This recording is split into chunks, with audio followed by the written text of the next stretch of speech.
و تمام کسایی که در وبینار اشتراک کردن. من خامنش کریمی هستم، فعلا نامزد مستر برنامه سایکولوژی می باشم در پانتون امریکایی و آسیای مرکزی و همچنان از این به بعد انشالله همراه استاد ثناءالله و دیگه همکارای عزیز ما به خاطر کانسلینگ و مشوره دهی در بخش ایژوکیشن و همچنان شغل وظیفه و به آینده اگر که خواسته باشید در پانتونایی که خارج از افغانستان است اشتراک کنین، همراه شما میشه که باز ما شخصا مشوره دهی انجام بدیم. خب استاد ثناءالله، من ایمیل به داخل ایمیل به شما اسلایدر روان کردم، میشه شما به دیگه دوستا باز بعدا روانشان کنین. خب هدف ما از این اسلایدی است که از این وبینار در اصلی است که چطور میتونیم ما تمام ظرفیت ذهن و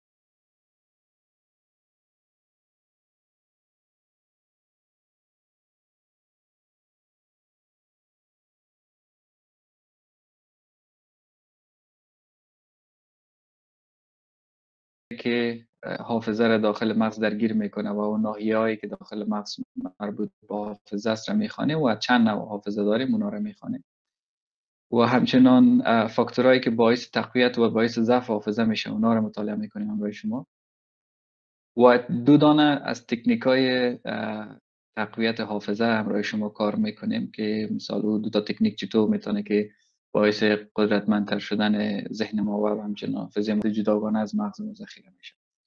مثال اگر که در بعضی از فیلم ها دیده باشیم، یک سناریوی بسیار جالب بر شما بگویم که در ذهن شما بانه انشالله.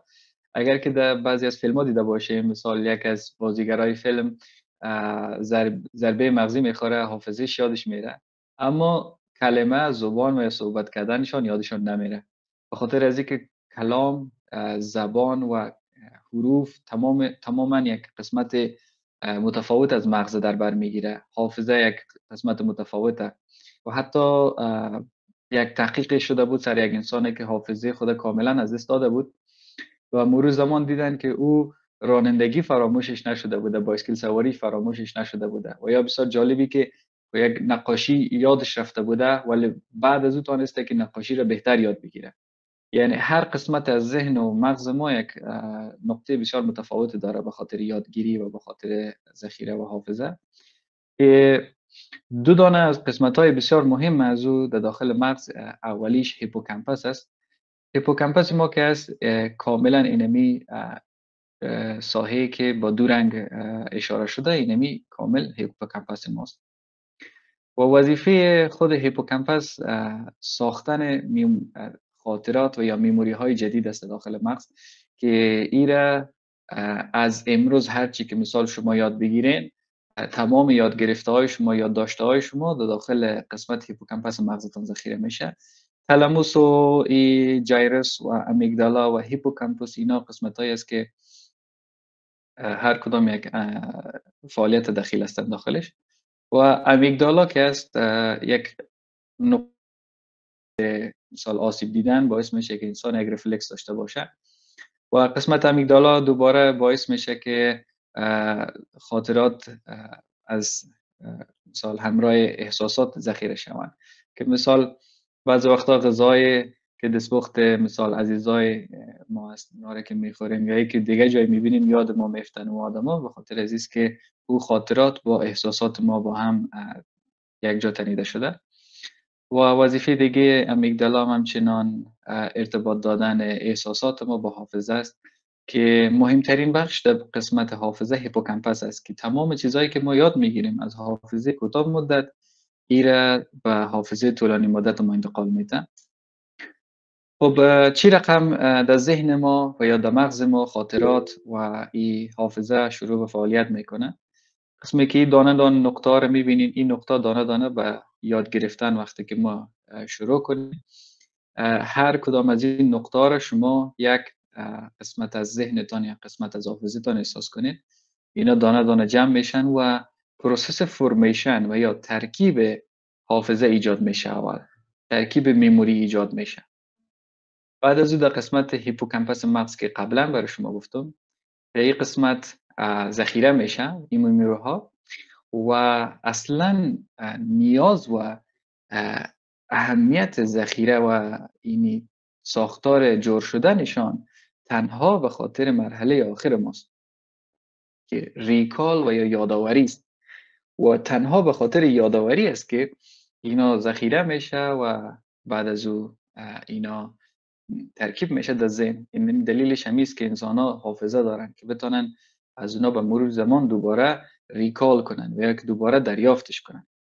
و اگر که دوستای ما، من پیشنهاد میکنم دوستای ما اگر که قلم یا کتابچه و یا کاغذ داشته باشن و یا که اگر که شما ریکارد هم میکنین در پهلوی از او بعضی از یادداشت‌ها رو داشته باشین که سمینار حافظه باز از حافظهشان فراموش نشه، خدای نکرده. و یکی از استراتژی های تقویت حافظه یادداشت و نوشتن است که این را پیش از پیش برای شما گفتم، ولی در آخر انشاءالله دوباره یادآوری خود کردم. ولی پیشنهاد میکنم یک توته ورق یا یک قلم همراه شما باشه و یا اینکه بعض از جا در بار اول او را میچشیم و وقتی که دوباره از دور این میوه را ببینیم، باز و گفته عوام افغانستان دان معل میگرده که دوباره یک بگیریم بچشیم. و اگر که به عین مثال لیمو را احساس کنین که حتی فکر کردن او، حتی اینمو ترشی از او ذهن انسان و حالت گذشته میبره که داخل امیگدالای ما، داخل قسمت امیگدالای مغز ما با احساسات اینمو ذهنی ما وصل شده بوده. اینمو ترش بودن میوه لیمو مثال، یا که بعضی غذاها مثل مرچ نمیفهم اینا ترکیبشان دلیلش همیست، یعنی حکمت خلق شدنشان این همیست که خداوند بر ما داده که دوباره باز چیزایی که مضر است از اونها استفاده نکنیم، چیزایی که مهم است و مفید است بیشتر استفادهش کنیم. خب ما سه نوع حافظه داریم، ولی فقط ما دو دانه از او انواعش امروز بحث میکنیم.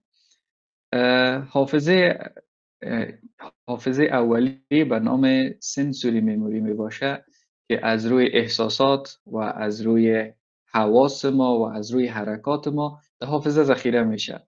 مثلا کسایی که ورزشکار هستن و ورزش‌های رزمی اجرا میکنن، اگر که اونا را ما مثال مد نظر بگیریم، این انسان‌ها وقتی که به داخل مثال اینمون تمرینات یا مسابقاتشان مبارزه انجام میتن، هیچ کدام از او حرکات اونا ارادی یا شخصا با اراده خود اجرا نمیکنن، تنها مغزشان و حافظشان از گذشته اینمو اتفاقایی که افتیده را سر هم میسازه و عکس العمل اجرا. مثال ورزشکارا، فوتبالرا یا نمیفهمم کسایی که در قسمت مثال ورزش‌های بیشتر مثال اکستریم باشه و یا که شدیدتر باشه دخالت دارن یا که تجربه شه دارن، این رو بیشتر میفهمن. وقتی که یک کار اجرا میکنن بدون از اینکه او ذهنشان به او دخیل شه و این کار خودش اتومات اجرا میشه، و او به خاطر سنسوری میموری میباشه، حافظه حرکی ما و حافظه حسی ما میباشه که تمام حافظه حرکی ما، حافظه حسی ما حافظه کوتاه مدت داخل میسازه که قسمتی از مغز است که همیشه و بدون توقف در حالت کار کردن است، بدون از حالت خواب، همیشه در حالت وظیفه است و تمام وقتی کوشش میکنه که محیط اطراف را اسکن کنه. مثل از اینکه بار اول داخل یک پارک جدید میرین یا مثال بار اول داخل یک باغچه یا باغ بسیار زیبا میشین یا داخل یک خانه مقبول میشین یا داخل موزیم که میرین، حافظ کنه که اسکن کنه به ذخیره داده به قسمت هیپوکامپس ما روان کنه و از او قسمت باز به نظر به نیازش به حافظه طولانی مدت ما ذخیره میشه. ولی حافظه کوتاه مدت ما از نامش معلوم است این یک چی داره، یک دیوریشن داره و این از 15 ثانیه الی 30 ثانیه طول میکشه. حافظه کوتاه مدت ما تنها میتونه به شکل موقتی ذخیره کنه ولی به شکل دوامدار نمیتونه گیره نگاه کنه. مثال اگر که ما یک شعر از یک از مثال ابیات مولانا بخوایم که بخوانیم همودن به یاد ما میمونه الی 30 ثانیه یاد ما هست، بعد از یاد ما میره. و یا ای که شماره تلفن مثال دوستا و منی را تجربه میکنن، وقتی که یک نفر شماره تلفن میگه بگیر این شماره را حفظ کن، شماره را تنها 7 رقم اولش میتونیم حفظ کنیم، به خاطر از اینکه اینمو ظرفیت حافظه ما تنها 7 آیتم است. یعنی آیتم را نمیفهم به زبان فارسی چی رقم بگویم، مثلا 7 جسم، 7 شی، 7 رقم چیز متفاوت را میتونه که ذخیره کنه در عین زمان.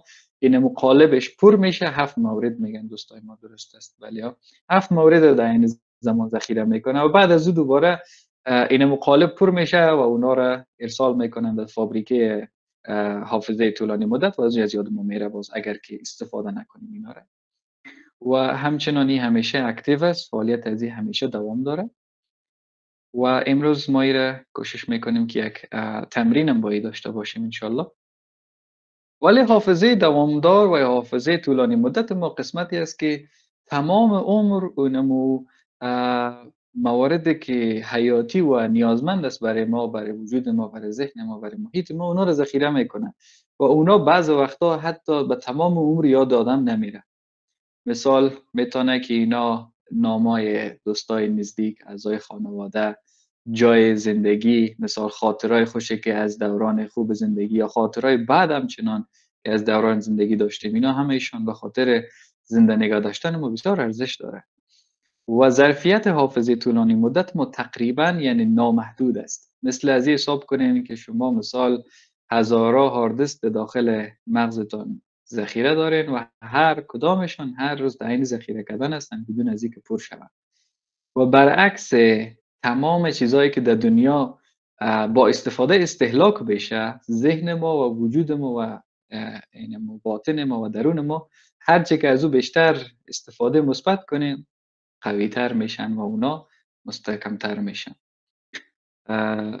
خب حافظه طولانی مدت ما دو بخش داره، یکی بخش حافظه کلامی ماست و یکی هم بخش حافظه پروسیجر است. پروسیجر یا پروسئیسته و قسمت کلامی است که زبانها، درسها، شعرها، ابیات، قرآن کریم و اینا همهشان ذخیره میشه داخل از او. و حافظه پروسیجر ما که هست چیزایی در او ذخیره میشه که ما میبینیم و اونا رو نمیتونیم که با کلام بیان کنیم همین قدر. و اونا چی است؟ مثل یاد گرفتن بایسکل سواری، یاد گرفتن رانندگی موتر، یاد گرفتن استفاده از بعض ابزار مثل اره، مثل نمیفهمم پیچکش، اینا در ذهن پروسیجر در قسمت حافظه پروسیجر ثبت میشه که اینا هم پروسه هنر رسامی و خطاطی هم همچنان است دوستای ما میگن بله. ولی قسمتی که حافظه‌ای که ما اونا رو همیشه میتونیم تکرار کنیم و اونا رو مرور کنیم و به انسان‌های دیگه اونا رو بیان کنیم، قسمت حافظه کلامی ماست که این بسیار مهم است و طبعا هم مهم است، اما امروز ما تمام بحث ما با این است که چطور میتونیم حافظه کلامی خود رو رشد بدیم و پیشرفت بدیم انشالله. خب استاد ثناءالله یک چی داریم ما؟ یک فعالیت داریم. ایره چطور میتونیم که چی کنیم؟ تمرینش کنیم با دوستای ما؟ امو گیمی که یادواشن چه کنیم؟ کسایی که اگر والنتیر است فقط دستشان ریز میشه کسایی که تو والنتیر هستن مثال اشتراک بکنن. میشه استاد ثناءالله شما انتخاب کنید خاطری که من تنها سلاید شو رو میتونم ببینم. درست. چند نفر باید انتخاب کنیم استاد؟ برای فعلا میشه که ما مثال یک نفر انتخاب کنیم، به مرحله بعدی باز 2 یا 3 نفر میتونیم که 2 نفر دیگه میشه اشتراک کنیم، فرق نمیکنه. خب ما 4 نفر فعلا والنتیر داریم. میشه که نفر اول بلند کردن رنا زازایی. درست از خانم رنا سلام وقتتون بخیر. این پروسه قسمی است که اول برای شما 10 ثانیه وقت میده که این 10 ثانیه این مدت زمانی است که اوسط فعالیت حافظه کوتاه مدت است و در این 10 ثانیه حافظه کوتاه مدت بتونه که یک چیز در خود ذخیره داشته باشه که ماکسیمم حد اکثرش 7 مورد 7 چیز است، 7 رقم، 7 شماره تلفن، 7 رنگ که مثال میتونین که ببینین و یا 7 چیز متفاوت و یا رندوم است. بعد از او سلاید اینمو برنامه اشتراک میکنن در گیم میشه که تمرین کنن. دوستایی که نخواستن اشتراک کنن به پیش خودشون تمرین کنن حتما. 10 ثانیه وقت دارین. رقمی که ما به شما میخوانم ایره حفظ میکنین. 10 ثانیه وقت دارین. بعد از او زمانتون شروع میشه. او را باید که خودش تکرار کنین اول. دوم بعد از اینکه خودش تکرار کردین او را باید که سرچپه بخونین. از آخر به اول میخوانین. و در مرحله سوم از ترتیب حروف ترتیب اعداد از خردترین و بزرگترین را باز تکرار کنیم. خب استاد ثناءالله شما خانم رنا رو گفت انتخاب کنید. بله خانم رنا درست است. میشه مثال 7 2 9 مثال شما را شروع کنید تکرارش. درباره مو که خود بگم 7 و 9 تر بگم 9 بسیار معذرت یا اینترنت ما ضعیف است یا فکر کنم اینترنت شما ضعیف است صدایتان من درست ندارم. استاد فی الحال که از ما وای فای است. صحیح سال صحیح شد. پیشتر نمیتونم ببینم اشتراک کننده نمیتونم ببینم. فکر کنم امیر قانون گیم فهمیدن اینا نفر بعدی شاید بهتر و سریعتر پیش بره ان شاء الله. خانم تمنا رحیمی. خانم تمنا رحیمی صدای مگر که دارین میشه که جواب بدین که شروع میکنیم. خب عددی که شما بسیار خوب عددی که شما باید بگوین 7 رقم است، 7 دیجیت است، 7 رقم عدد است. خب 10 ثانیه بر شما وقت میتونم که ایره حفظ کنین. دیدین؟ تشکر. خب ولی یک قانون که عکس نگیرن صادقانه پیش بره. بله این به خاطر امتحان نیست، به خاطر تمرین ذهن است. بله خب ایره از اول با آخر باید حفظ میکردین. بله اینا رو باید تکرارش کنین همون عدد را. اثر یعنی من اینه ندیدم. این دفعه گفته استاد ثناءالله ان شاء الله اسکرین شات نگیرین که فقط به خاطر تمرین ذهن است که چطور این رو تقویت بدین. آماده هستین؟ بله من خب بخونم. بله از اول به آخر میتونین بگوینش؟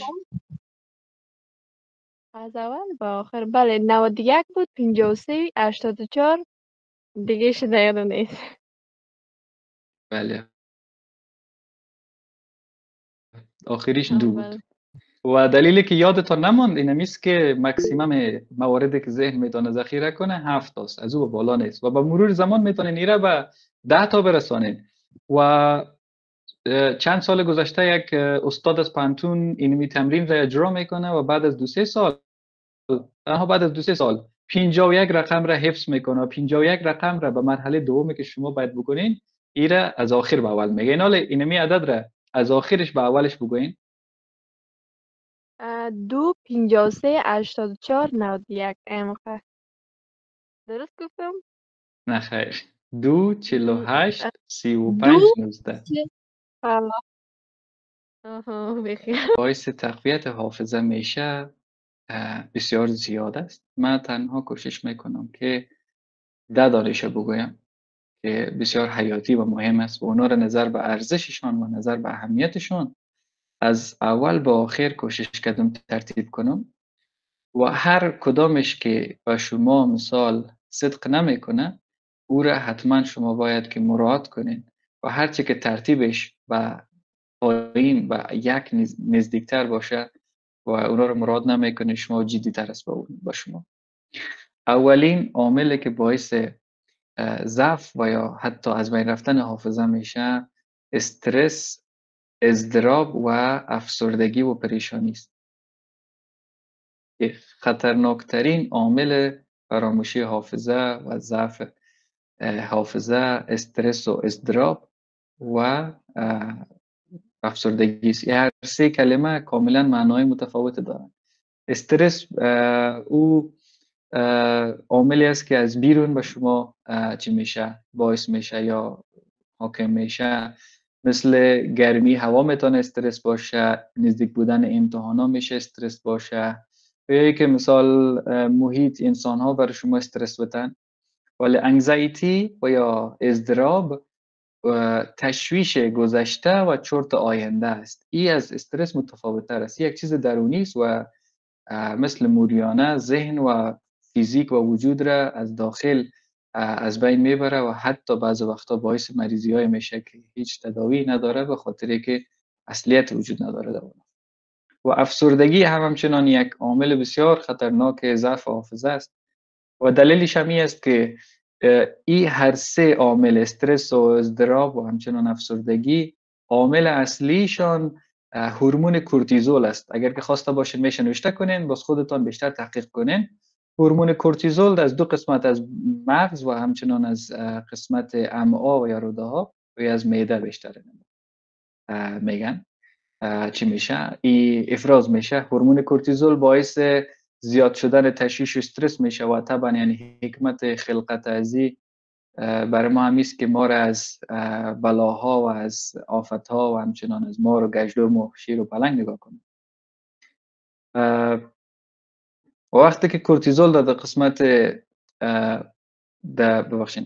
وقتی که هورمون کورتیزول در وجودتان اندازش زیادتر میشه، دو هورمونی که باعث تقویت حافظه میشه و باعث به یاد سپاری میشه که دوپامین است و سروتونین است، اینا از بین میره. میشه که اینا رو باز نوشته کنین. استاد ثناءالله من کوشش میکنم قسمت چت بنویسمشان.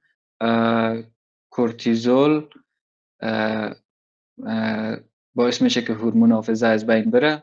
سروتونین و دوپامین هم هورمونایی هستن که باعث میشن که حافظه تقویت شن. از اینا رو میشه که تحقیق کنین شما خودتان.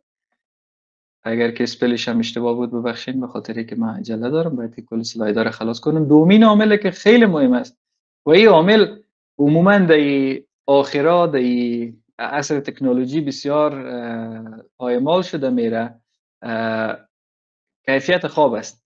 کیفیت خواب خودش یکی از عاملای از بین رفتن حافظه طولانی مدت است و دلیلش هم این است که خواب انسان تنها پروسه است که مغز ما این محافظه کوتاه مدت را این قالبای که داخل از ما مثل پیشتر که ما ارقام انداخته بودیم و که روزمره چیزایی که یاد گرفتیم، درس خواندیم، شعرهایی که حفظ کردیم، آیاتایی که حفظ کردیم، دعاهایی که خواندیم، نمیفهمم نامای دوستایتان که جدیدا آشنا شده، اینا تمامشان در طول روز در قالبای حافظه موقتتان ذخیره میشه و اینا در شب در وقت خواب است که از حافظه کوتاه مدتتان میره به قسمت حافظه طولانی مدت که داخل قسمت مغز انسان به نام هیپو کامپس است ذخیره میشه. ایرم باز کوشش میکنم که پین کنم، باز میشه جستجو کنیم قسمت.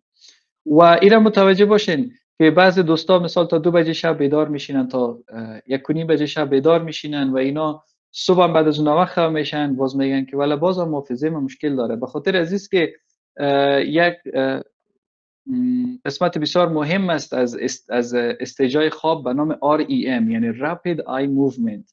این Rapid Eye Movement یک قسمتی از خواب است که از 10 بجه مثال 11 بجه الی 12 شب اینمی فیز بسیار کوتاه داره، 1.5 ساعت 40 دقیقه است. اگه که شما بتونید از این حالتش مثال مستفید شوین، حافظه کوتاه مدتتون میره در حافظه طولانی مدت. و غیر از که می فیز از خوابتون از دست دادین، تمام مثال روز اگر که تا چاشتم خواب شوین بازم حافظه تون این فعالیتش از دست میده به خاطر که تنها در یک وقت معین میباشه. خب طبعا اینجا این مده رقم از چیزای مادی را گذاشتم. طبعا چیزای معنوی بسیار زیاد است که باعث تقویت حافظه میشه، که اونا دعاها است، دور بودن از حرام ها است، حفظ قرآن است. اینا طبعا وجود داره. ما با چشم سر دیدیم کسایی که حافظ قرآن هستن، کسایی که اهل قلب و اهل ایمان هستن، حافظه بسیار قدرتمند دارن از نظر انسان دیگه. ما تنها چیزایی که میتونیم که مثال شما بگوییم کنار شما میتونین از زندگی روزمره‌تان تغییر بدید، اونا رو هم کار میکنیم. دومین عاملی که باعث تقویت حافظه‌تان میشه خوراک و تغذیه و همچنین نوشیدن آب است. به خاطر از اینکه مغز، غذای مغز دو دانه عامل اصلی است، یکیش اکسیژن است و دومش گلوکوز است. اکسیژن طبعا از استفاده او که H2O از پیدا میشه. منبع اکسیژن مغز آب است، مهمترین منبع و آسانترین منبعش آب است. و آسانترین منبع تغذیه مغز گلوکوز یا شکر است. متوجه باشین که گلوکوز مصنوعی، شکرهایی که مثال از فابریکه ایناست، اینا رو نمیگم. گلوکوز رو میگم که طبیعی است و اونا با یک سایکل منظم مثال از خود طبیعت به دست آمده باشه، اونها رو میگم. مثل کشمش بوده میتونه، انگور بوده میتونه، خرما بوده میتونه. فعلا حضور ذهن ندارم، دوستا میتونن که اونا رو اضافه شه با داخل چت بگوین. و گلوکوز صرفا همراه اکسیژن باید که حتما به خاطر حافظتان تامین شود. کسایی که مثال اکسیژن به اندازه کافی از مغز تهیه نمیکنن، باعث فشرده شدن رگ‌های مغزی میشه که سردردی ها عموما یک عاملش اینه کمبود آب وجود است و همچنان کمبود گلوکوز. یعنی عموما کسایی که سردردی دارن، سردردیشون عامل دیگی نداشته باشه، میشه که با خوردن بعض گلوکوزا و یا با خوردن آب یا مایعات ایره تامین کنن. و اکسرسایز بسیار مفید است به خاطر حافظه. اگر که دلیلش میگن که تمرینات فیزیکی چرا حافظه را قوی میکنه، به خاطر از اینکه ما وقتی که یک گیلاس را دوستا، به خاطر که یک گیلاس را از زمین برداریم، میلیون ها سنسور عصبی ما از نوک انگشتای ما شروع به فعالیت میکنن و اینمو هر میلیمتر نوک انگشتای ما چندین دانه سنسور یا اینم حسگر عصبی داره که مثال با گرفتن یک گیلاس و به مثال تمرین کردن، دویدن، بالا پایین پریدن، اینا همهشان میلیون ها حجره عصبی را فعال میکنه که قبلا گفتم مغز ما 22 میلیارد دانه، 22 میلیارد دانه، 22 کته 9 دانه صفر حساب کنین حجره عصبی در مغز داره و هرچی که بیشتر شما مثال شدیدتر این حجره مغزتان شما درگیر کنین، همونقدر حافظه و ذهنتان قوی تر میشه. بعضی وقتا میگن که دانشمندا میگن که تنها دویدن، راه رفتن، حرکت دادن ذهن و وجودتان برابر به 2-3 بازی شطرنج ذهنتان درگیر میکنه. بسیار جالب است که بازی شطرنج و یا مثال کتاب خواندن قدر چیز مهم است. در پهلوی از اونا مثال یک حرکت فیزیکی که بتونه اکثریت حجره یا سیستم عصبی وجود ما را به حرکت بندازه و درگیر بسازه همراه خودش، برابر با یک کتاب خواندن میتونه مغز رو درگیر بسازه و مغز به فعالیت بندازه. اینو خاطر میگن که از قدیم میگن که عقل سلیم در بدن سالم است. و یک عامل دیگه که دوباره برای شما گفتم که قبلا پیشتر یادآوری کردم، یاد گرفتن یک زبان را هیچ وقت شما کم نبینین و هیچ وقت نادیده نگیرین و این را از بین نبرین. یاد گرفتن یک زبان همیشه باعث از این میشه که شما بتونین چیزای جدید یاد بگیرین و بعد از اون چیزایی که جدیدن یاد گرفتین در تمام قسمت‌های مغزتون ذخیره شود. دانشمندا گرفته بودن با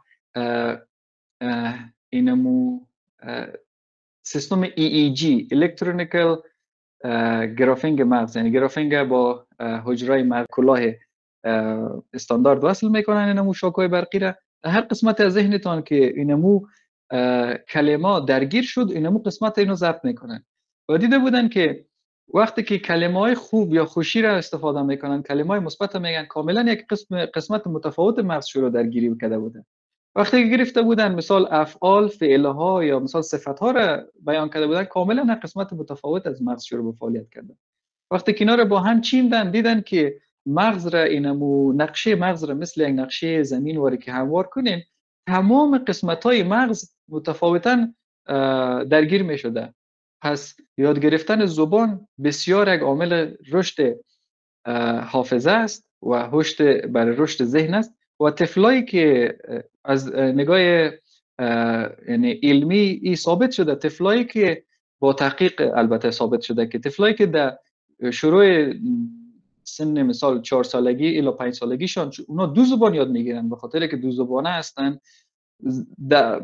11 سالگی و 10 سالگی وقتی که میبینن ذهن از اینا، آی کیو از اینا به مراتب از طفلایی که تنها یک زبان یاد داشته بالاتر بوده و اینا هوشیارتر بودن و حافظه قوی تر داشتن. و دلیلش همین است که 2 زبان کاملا جای متفاوت و لایه‌های متفاوت از مغز را درگیر میکنه.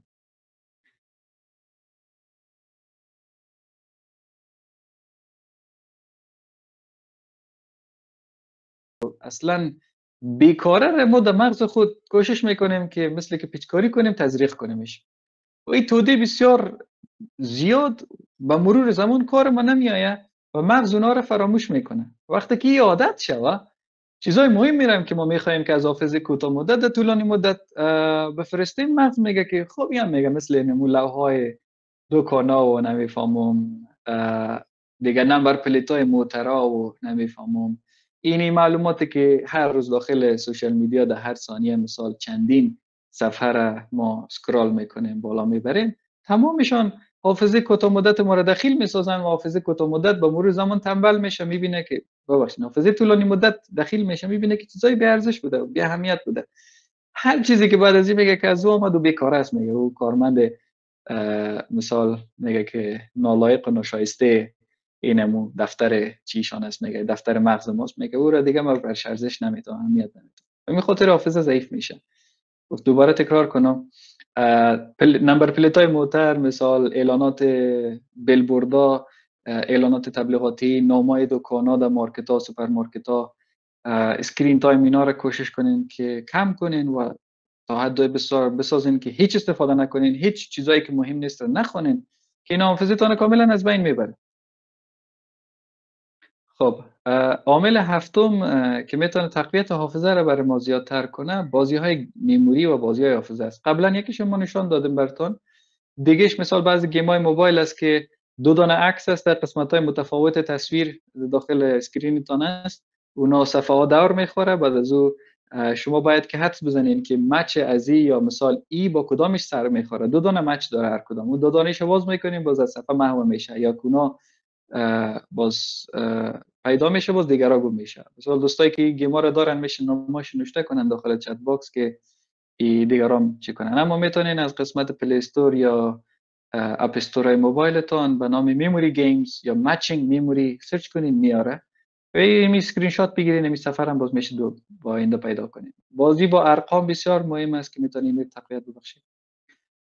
کمبود ویتامین B1 بسیار خطرناک است و عامل بسیار زیاد از ضعف حافظه اینمی کمبود ویتامین B1 است. در سلاید بعدی چی چیزا کدام خوراکی ها ویتامین B1 داره و چرا ویتامین B1 ضعف حافظه را ایجاد میکنه را باز گفتیم.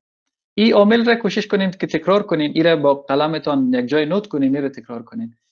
جزئیات بسیار خرد در زندگی روزمره‌تان کوشش کنین که حفظش کنین و یه قسم حفظ کنین، ببخشید حفظ نکنین، تکرار کنین. شب قبل از اینکه میخواین که به خواب برین سرتون سر بالش ماندین، امروز رو حساب کنین که امروز مثال از آیسته شروع کنین، از چیزای آسان شروع کنین. امروز من مثال وقتی که دروازه خانه را باز کردم دست راست خود استفاده کردم، خانه برآمدم، مثال کلمه خود گفتم، پای راست خود کشیدم یا پای چپ خود به خاطر بیرون شدن، اول کدام بوته ما پوشیدم. خب من امروز در تاکسی سوار شدم، مثال امروز من در تاکسی که سوار شدم، مثال اینمو بعض مثال در کابل ما عموما زندگی کردیم، موترهای لاینی همیشون متفاوت است. دوستایی که در کابل زندگی کنن رو میفهمن. تو من امروز در یک تاکسی لاینی سوار شدم، رنگش سرخ بود، رنگش جیگری بود. نمیفهمم من امروز مثال در تاکسی لاینی سوار شدم، پهلوی من مثال یک کاکاگک ریش سفید بود، پهلوی من یک خالگک شیشته بود. مثال این قصه را با دختر خود میکرد. چیزای خرد و ریزی که مثال مغزتان فشار بیاره سرش، مثل از اینکه دوستا میرن مثال در جیم میرن تمرین میکنن که اینمو مثال وزنه برداری میکنن که عضلایشون قوی شوه، شب اینمی شما ممو چی کنین؟ فتنس ذهن و فتنس حافظتان تمرین کنن. بعد از شب قبل از خواب اینا رو مرور میکنن بعضی انسان‌ها و حتی بعضی چیزا رو خرد ریزه در کاغذ چترنویس نوشته میکنن. این کار باعث میشه که حافظتان به چالش بیاد. قسمتایی که هیچ مثال حجرهایی که تنبل بوده و قسمت حافظتان خاک خورده اونا خانه عنکبوت شیشته اونا پاک شوه و اونا فعالیت کنه. و این عامل دهم بسیار جالب و بسیار مهم است. میتونین که شما شاک‌های خرد به ذهنتان بتین ولی اونو متوجه باشین که خطرناک نباشه. بعض انسان حتی میگن که بعض شاک‌های برقی خب در لابراتوار اجرا میشه، شما طبعا این کار اجرا نکنین. شاک‌های برقی خورده میتن که باعث تقویت ذهن و حافظه‌شان میشه. بعضی چیزای مریضی ها مثل پارکینسون و یک مریضی های بسیار خطرناک دیگه از ذهنشان با شاک‌های برقی از بین میره. اما شاک اینجا من هدف این است که یک تکان مغزتان بخوره. چی رقم میتونین مثال مغزتان تکان بدین؟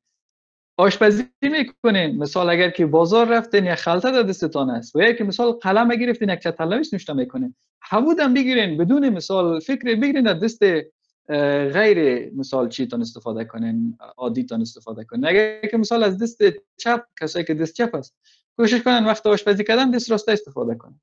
مثال کسایی که دست راست هستن کوشش کنن که ظرفی که از مثال گلاسی که از الماری میبردارن با دست غالب نیستن با او دست استفاده کنن. این یک شوک خورد مغز میخوره. مغز میگه خب هر روز میگه اینو دست چرا این روزی گرفته؟ اون میگه باید هوشیار شم، متوجه باشم که چی گپ است. و یک عامل دیگه مثال وقتی که شما سرک میرین کوشش کنین که سرک این هر جای میتون داخل خانهتون فکر کنین بار اول داخل خانه اومدین و کوشش دارین که یک عیب بسیار کلان از خانه پیدا کنین. عموما بعضی مثال کسایی عادت مثال داشته باشن این بر ذهنشان خوبه، ذهن خود مثال داخل خانه خودشان که هستن جاهایی که هیچ وقت ذهنشان نمیبینه در قسمت‌های اتاق کنج و اتاق مثال سقفشان نمیفهمم گوشی الباریشان برن مثال ببینن چیزای جدید مغزشان شوک بدن. هیچ وقت از این مسیر نمیرفت. مثال از کوچه‌تان از یک جای دیگر رو داره هیچ وقت از اون مسیر نمیرین. اگر که امن است مثال یک روز از اونجا برین مغز بگه خب چرا از اینجا رفتت؟ من یک مسئله است، ما باید متوجه باشیم که خطر درگیر نسازه اونا رو. خب ان شاءالله چیزای طولانی و زیاد گفتم، خدا کنه که یادتان نره و خدا کنه که اینا خسته کن نباشه بر شما. و یک تip دیگه به خاطر حافظه کوتاه مدتی است که بعضی چیزا رو داخل حافظه تان به پارچه‌های کوتاه کوتاه تقسیم کنید. و اگر که مثال درس میخوانین، کتاب میخوانین، درس و کتابتون رو به پارچه‌های توته خرد جدا کنید. مثال اگر که شما یک درس دارین که یک چپتر مثال 20 صفحه است یا که مثال چپتر 70 صفحه است، این 20 70 یا 50 صفحه را شما در 7 قسمت تقسیم کنین، در 5 قسمت تقسیم کنین و یا که در 3 قسمت تقسیم کنین. گیریم که یک چپتر 50 صفحه‌ای داریم، میره در 5 قسمت تقسیم کنین. در هر مرحله تنها 10 قسمتش بخونین. بعد از او یک وقفه چی بگیرین؟ وقفه کوتاه مدت و یا طولانی مدت بگیرین از 5 دقیقه الی 1 ساعت. دوباره برگردین به اینمو 10 صفحه بعدی، باز یک وقفه، باز 10 صفحه بعدی، باز وقفه تا که خلاص شد. و در طول 24 ساعت اولتان اینمی تکرار را فقط از اون چشم که مرور میکنیم که میگم که اگه اسکنش که میکنین اینمی را فقط از اون چشمتون اگه اسکن کنین بگذرانین اما قدر در 24 ساعت اولی کار حتما بکنین. در 24 ساعت اولتون 2 دفعه باید که تکرار کنین کم از کم. اگه نه حافظه کوتاه مدت میگه که امروز یک دفعه اینمی به کار محمد برو دیگه، میگه چیز ناحق بود، میگه چیز ناچیز بود، میپرتمش در زباله‌دانی حافظه. و دوستایی که اگر که انیمیشن اینساید اوت دور دیده باشن در قسمت پنهانی به پشت سر مغزشان اینمو تفلک یک چی داره، یک قسمت حافظه داره، نام انیمیشن نوشته میکنه، باز میشه که حمله کرد و ایره تسخیر کرد. این تصویر سازی باعث رشد حافظه تان میشه. مثال میگه که نمیفهمم 50% ذخایر مثال نفت دنیا در فلان چی است، در فلان قاره است. برین قاره رو پیدا کنین ببینین کدام کشورها بیشترین چیز را داشته باشه، در مو کتابتون ذخیره است. تصویر سازی باعث میشه که ذهنتان از 2-3 جای درگیر شوه و این یک لینک یا شبکه میسازه که تهداب خانه رو احساس کنین. هرچی که تهداب یعنی هرچی پایه داخل خانه زیادتر بود، اینا مقدر خانه مستحکمتر است. اگر که مثال 4 دانه پایه داشت، محکم است. 3 دانه داشت، سست‌تر است. پایه نبود، خب متزلزل است و میفته، سقوط میکنه. و همچنان توجهتان به محیط و به اطرافتان بسیار زیاد باشه. تمام چیزهایی که باعث چی میشه، دیسترکشن میشه و یا ای که باعث از بین رفتن تمرکزتان میشه رو باید دور کنید. مثلا در خانه که تلویزیون هست درس نخوانید. در خانه که اتاق خوابتان هست هیچ وقت کتابتان باز نکنید، به خاطر که حتی کلکین اون خانه تان به عامل خواب مرتبط است. شما کلکینه که میبینید حتی خوابتان میاد. چی که او تخت خوابتان ببینید، چی که او نمیفهم جای نرم و گرمتان ببینید که مستقیم شما را در خواب میبره. طبعا استاد ثناءالله ما چقدر دیگه وقت دارم؟ والا استاد فکر کنم ما دیسک سیشن بیشتر بوک کردیم در گوگل میت، این بار با ما لیمیتیشن تایم نداره. شما نداریم. دوستا خسته نشن، یادشان نره استاد ثناءالله. معلومات زیاد شد زیاد.